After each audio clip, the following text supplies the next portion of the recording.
Good morning. Morning. Merry Christmas. Merry Christmas.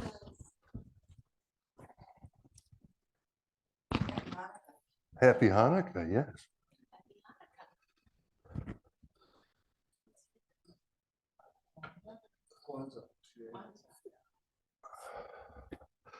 I think Hanukkah starts tomorrow, doesn't it? Is it tomorrow, the 18th? I think. Anyway, everybody's celebrating.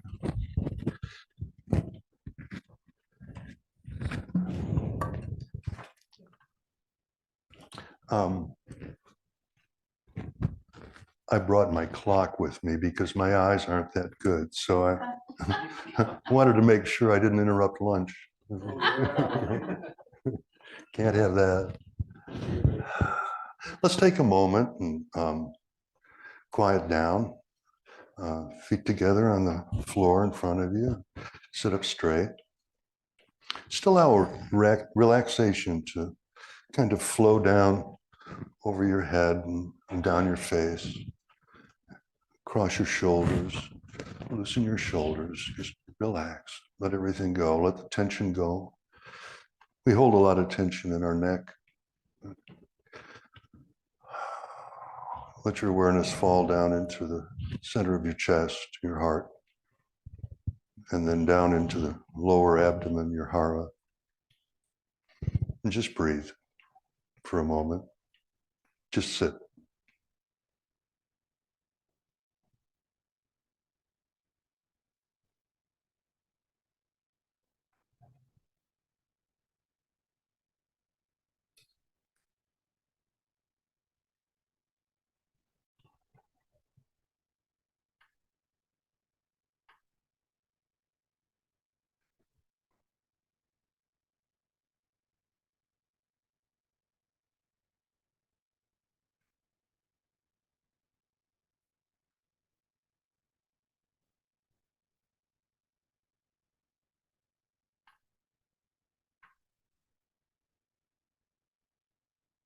Okay, bring your attention back into the room. That was perfect. That's always there. It's always been there.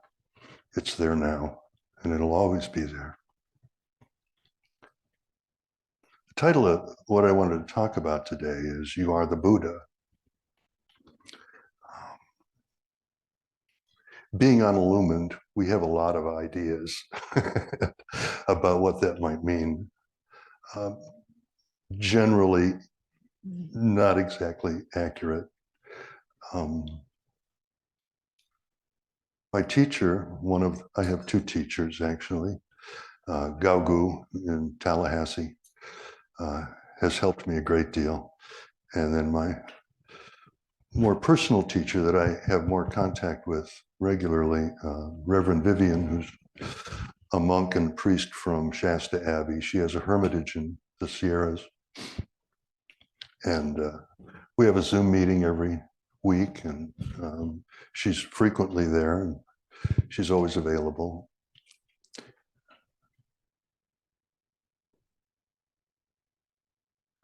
One time we were talking, and I said, well, I'm not illumined. She said, John, you're illumined. And sometimes people take that incorrectly. I mean, somehow you're elevated or different or special. And recently we celebrated a holiday we celebrate December 8th. In Japanese, it's called Rohatsu. It's the morning of the Buddha's awakening, his realization. I want to talk about Buddhism and its 2,600 years of practice and understanding and training. So I got a half hour. Well, I'll do the best I can. So I want to start with his awakening. It was some talk she gave a week or so ago, around the time of Rohatsu. The morning that some of you may be familiar with the story, and we can talk about that sometime, his practice, his realization, his life, and what happened. But basically, he sat under a bow tree, story goes, all night with a vow he would not move till he awakened.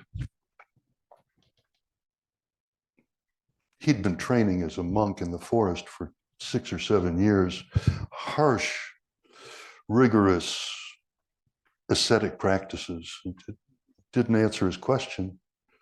Why is there suffering? How to end suffering? So the day of December 8th, which is the day we celebrated, no telling if that's accurate or not, but good enough. It's a day. And that morning he saw the morning star, Venus, and it all fell away. And he said, I was, I am, and I always shall be. Enlightened with all things, the sun, the moon, the stars, all sentient beings. And Reverend Vivian said something interesting. At that moment, that was it. Everything was awakened. That hasn't stopped. So how come we don't feel that way? How come we don't live that way? What's the barrier that stands between us and that realization? And so hence 2,600 years or so of practice and training, study, discipline of the body. And I don't mean punishment, I mean training. Discipline of the senses, eye, ear, nose, tongue, body, mind, to take control, to practice, which is what Buddhists do, they practice. And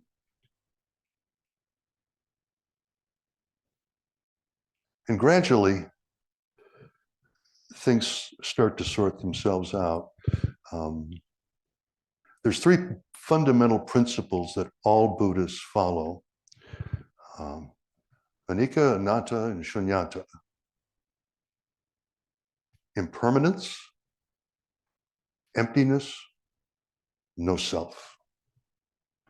What is the nature of all this? It's impermanent. That's kind of obvious. Nothing is eternal.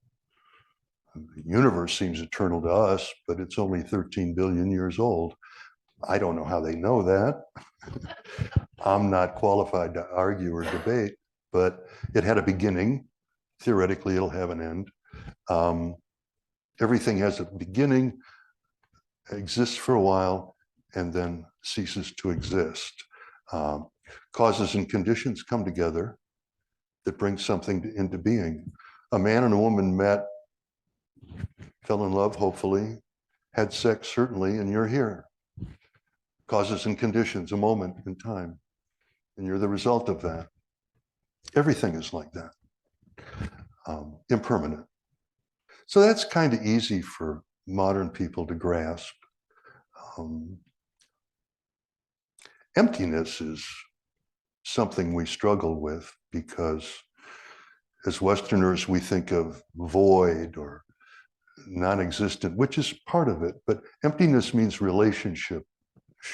Shunyata, emptiness, means relationship. And the image that an Asian will also often use to describe the feeling is a newborn infant at a mother's breast. Close. Connected to everything. And then no self, he realized, is the cause of suffering. Classically, it's said that he left the palace. He'd been sheltered for decades as a child and a young man, and he saw the world as it really is. His father, a ruler, was trying to hide reality from him. And first he saw a woman giving birth by the side of the road. And then he saw an old person struggling. And then he saw a diseased person. And then he saw a dead body as he traveled. Birth, old age, disease, and death. is suffering. Interestingly, it's not that birth, old age, or death, or disease is suffering. Those are just the experiences of reality. That's all. But because we think we have a separate self, I'm over here, you're over there, we're not really connected. Actually, if we're here together, we're all happening together. Instantaneously, moment by moment, reality is constantly arising, but we don't see that. We have psychologists talk about having a well-formed ego. What that means is you weren't born with one, you created it. And so we have to practice to sort of break through the barriers in our minds and in our cultures to see how things really are, because in fact they are impermanent, empty, and selfless. And that's really a wonderful thing. But we may not always realize it. We may have reactions or thoughts or opinions. So how do we train? You start with the body and you sit. And I can't sit in the lotus position anymore. I used to, full lotus, and it was always difficult, and it kept getting more and more difficult. And I sat a lot of times in a chair, and I found that this is really the most comfortable position for me because I can rotate my hips forward. I can pull my shoulders back over my hips. My nose is in line with my navel.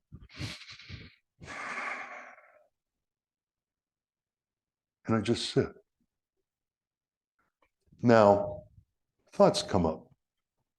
Discursive thought. Your mind is always rolling, working. And some people try to struggle with those thoughts, or fight them, or resist them, or whatever. Really, you just let them go. They're like clouds in the sky. You don't have to hook in. I always use the analogy of an argument that I kept repeating and trying to win with people that have been dead for 30 years. You know, maybe some of you have had that experience. How often am I going to review that piece of grizzle in my mind and heart? And just let it go. Just let it go. And so it's not about thinking or not thinking. It's about just letting the mind do what it does and not being distracted, not getting hooked in. What I found as I continued with that practice is gradually the chatter quiets down. It's slow. It takes time. The old habits die hard, and you just let it go, and you let it go, you let it go, you let it go. And then one day you just find you're in this wonderful quiet place.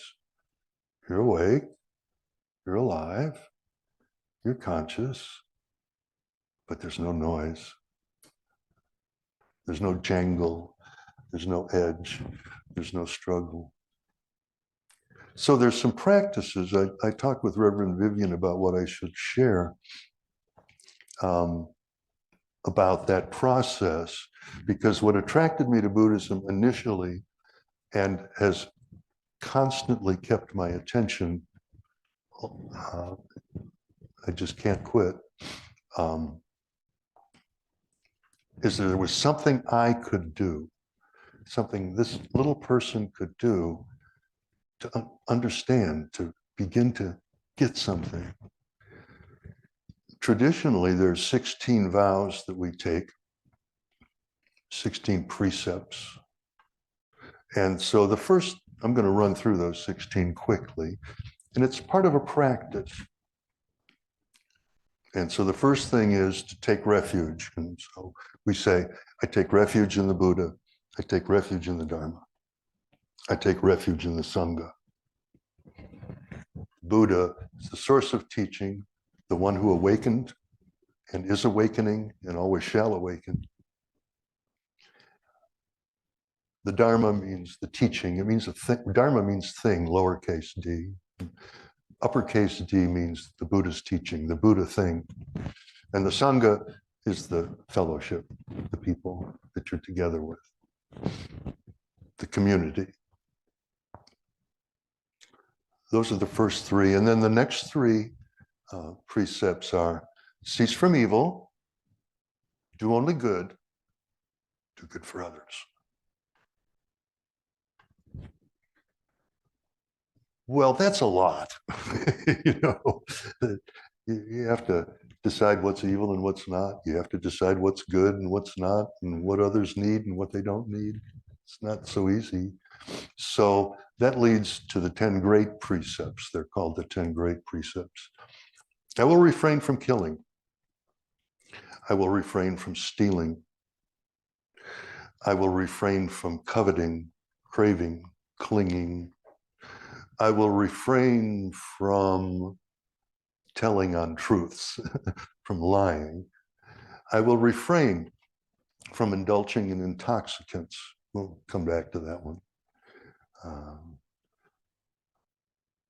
I will refrain in giving either dharma or wealth. I will refrain from speaking against others. I will refrain from elevating myself and demeaning others, or vice versa.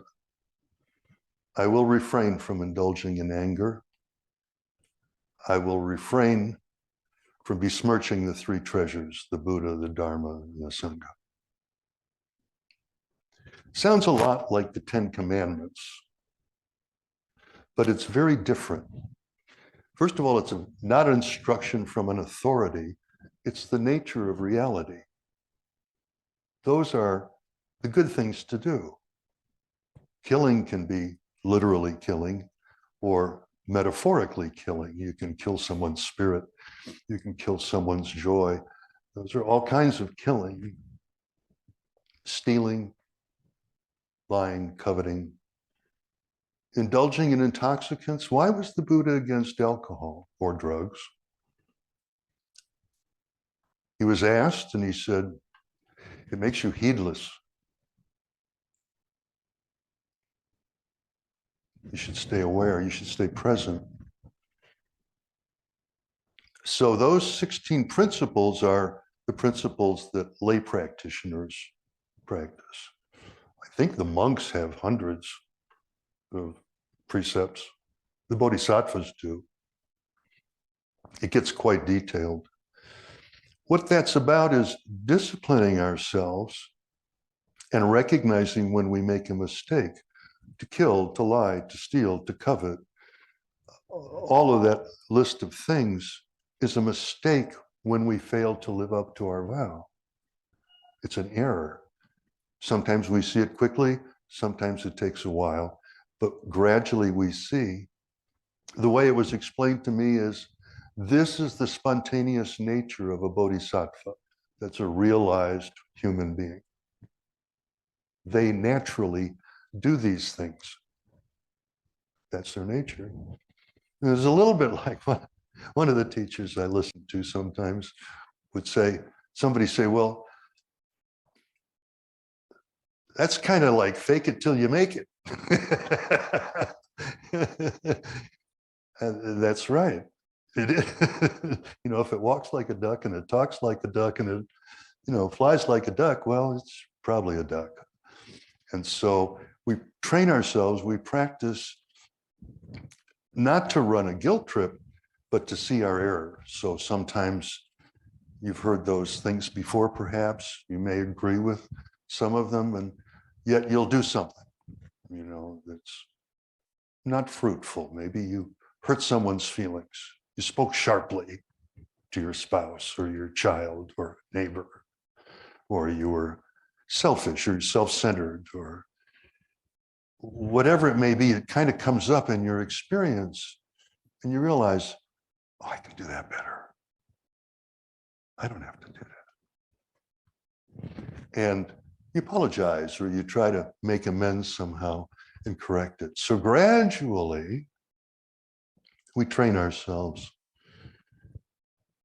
And gradually, in my path, the serene reflection path, silent illumination,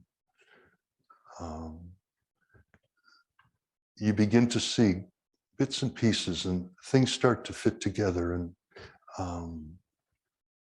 life becomes extraordinarily sweet. Birth, old age, disease and injury, death, those are not problems. Those are not problems at all. It's not that those are suffering, it's that we suffer because of our separation, our distance, the sense that I'm over here and you're over there and we're not connected. The Buddha once asked his disciples, what's the lifespan of a man? What's the lifespan of a human being? Nobody said anything. He said, one breath. You breathe in, you have a moment. You breathe out, the moment goes away. So we tend to get hooked up to memories, histories, our story, when in actual fact, everything is fresh in each moment.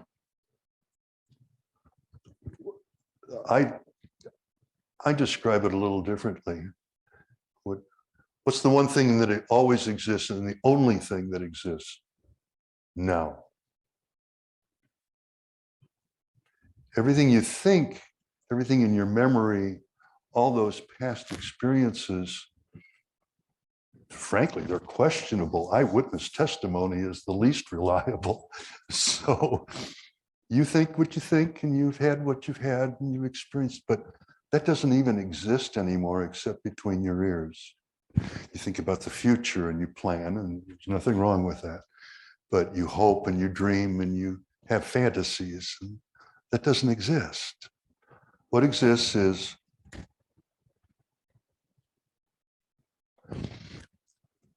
there's a connection between Islam and Buddhism, interestingly, in the Sufis. The Sufis practice meditation of a sort and have ended up kind of on the same path. And in Arabic or whatever language in the culture they may speak, they call the Sufi masters masters of the moment. Where does he live? Now. Where does he practice? Now. What is he doing? Now. Story of a young American man somewhere in the Middle East with this old wise man, and they're going somewhere. And I mean, it's just arduous. They're driving down this rugged trail on this four-wheel drive truck, or maybe two-wheel drive, and it's just awful. And the guy's struggling, the young man's driving, and it's getting worse, worse, worse, worse. And he's fighting the wheel, and he's fighting the rocks, and he's fighting the road. And the master's getting more and more agitated, and all of a sudden he says, "Stop!" What? Quit fighting.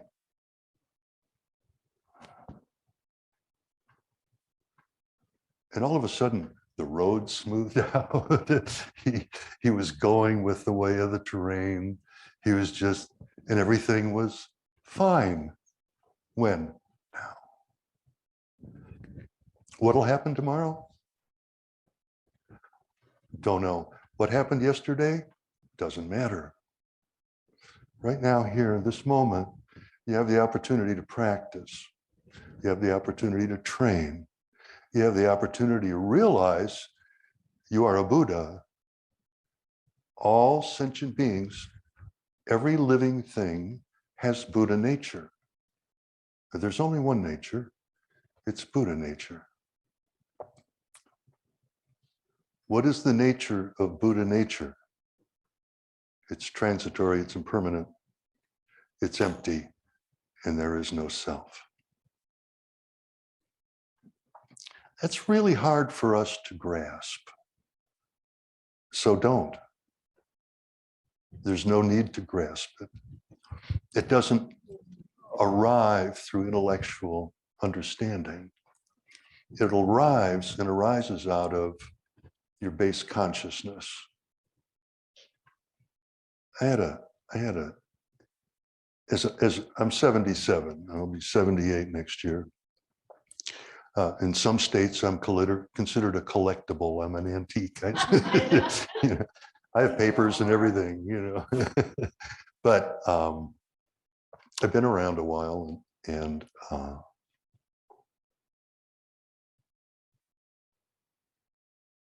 there's a school of Buddhism, so-called. There's different views of Buddhism. There's Tantien or Tendai in Japanese. There's Yogacara, consciousness-only school.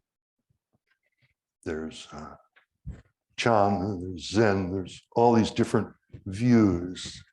What I'm talking about is called the Tathagata Garbha.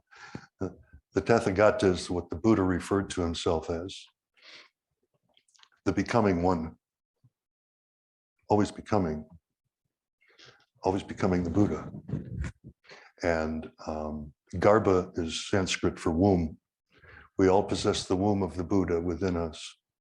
Our Buddha nature is there. In Yogacara, they talk about 8 different levels of consciousness: eye, ear, nose, tongue, body, mind.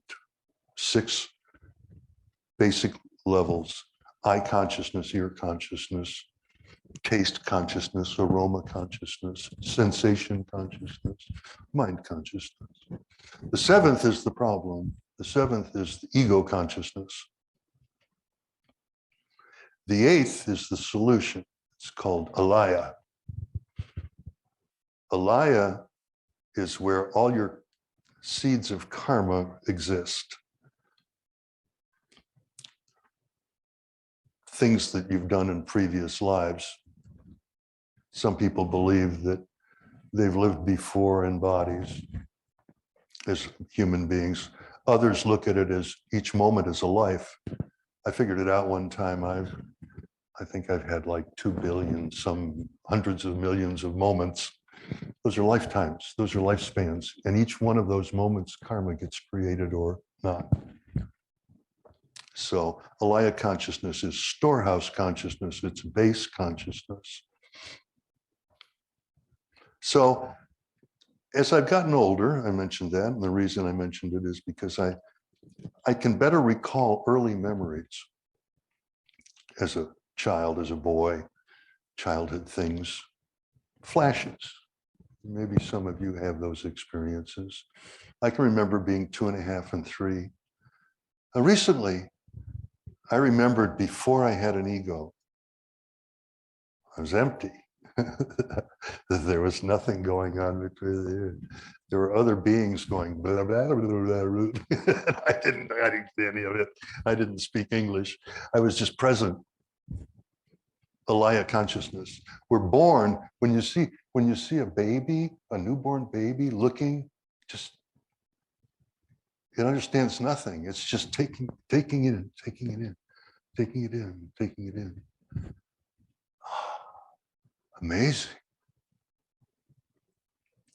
And so one could say the true self is no self, which is kind of accurate, but it's the absence of, emptiness is the absence of something. And emptiness, shunyata, is the absence of separateness.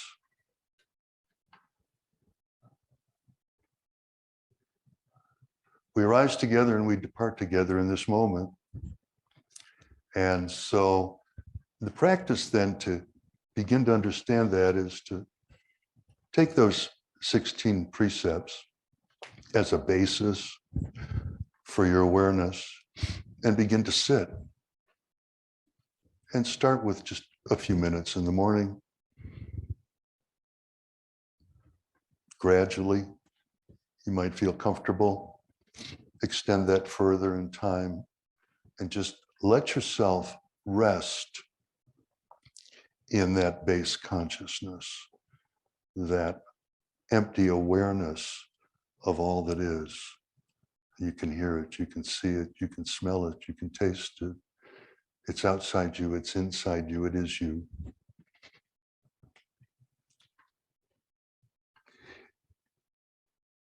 It's quite remarkable and it's quite ordinary. It's really fabulous and it's no big deal simultaneously. But it brings great peace. It brings great compassion. All of a sudden, others are more important than we are. Rather than fighting for our territory, we realize territory belongs to all of us, and there's plenty of room for everything. So that's kind of a lot of stuff to sort of digest. And Aidan and I were talking. Some people, the last time I spoke, expressed some interest in learning how to do Zazen, just sitting. And so we talked about maybe having a seminar some Sunday after a talk. So speak to Aidan about that. And anyone that has any questions is always welcome to ask. And I will do the best I can to answer and to help you with your practice. Oh, one thing. I've sort of left this out. Some of us have had spiritual experiences of uplifting. And those are precious, but they're not awakening. The best way to describe awakening is you're asleep, you're unconscious. The sun comes through the window in the morning and you go, oh, and you're awake. It's very unspectacular and really quite wonderful. It's nothing special. It's just waking up to what really and truly is so. And everything becomes effective. Everything becomes useful. Everything becomes valuable.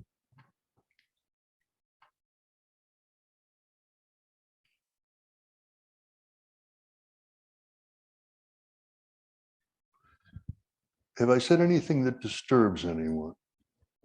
Have I said anything that piques your curiosity? Does anyone have questions? Would you like to ask a question now? Anybody? No? Okay. Thank you so much for your attention. It was wonderful being with you this morning.